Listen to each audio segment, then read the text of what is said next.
À basse vitesse, quand les conditions climatiques sont défavorables, un motard peut voir l'apparition de buées à l'intérieur de son casque, obstruant ainsi sa vision. Cela peut être dangereux si le motard ne parvient pas à ouvrir l'écran de son casque assez rapidement. Cependant, il n'est pas chose aisée de lâcher les commandes de sa moto à basse vitesse et surtout pour un motard débutant. Face à une situation pouvant être dangereuse et impliquant une prise de décision rapide, si le motard ne peut analyser celle-ci avec détail, sa vie peut être mise en danger. Pour y remédier, nous avons imaginé un casque capable d'ouvrir son écran automatiquement s'il détecte de la buée dessus à basse vitesse.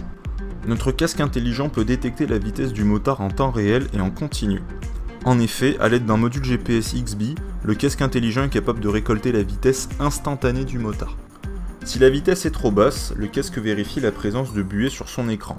Effectivement, à l'aide de 2 capteurs DHT22, le casque intelligent est capable de détecter la température extérieure et intérieure, ainsi que l'humidité intérieure du casque.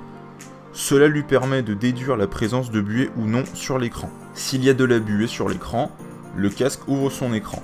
Grâce à un servomoteur, le casque intelligent peut ouvrir son écran en toute autonomie, sans que le motard n'ait à agir dessus. Toutefois, si le motard souhaite ouvrir l'écran de son casque lui-même et à n'importe quel moment, un capteur de courant détecte le pic de courant dans le système engendré par la force qu'exerce le motard sur l'écran. Finalement, l'angle et la vitesse d'ouverture de l'écran sont paramétrables par l'utilisateur grâce à une application sur smartphone, via une connexion Bluetooth entre celui-ci et le casque à l'aide d'un module Bluetooth. Tout d'abord, il nous reste à installer le dispositif sur le casque à l'aide des conseils concernant les normes qu'Hélène Barré, ingénieure chez Shark Helmet, nous a délivrées. Ensuite, il nous reste à développer l'application smartphone pour paramétrer le casque.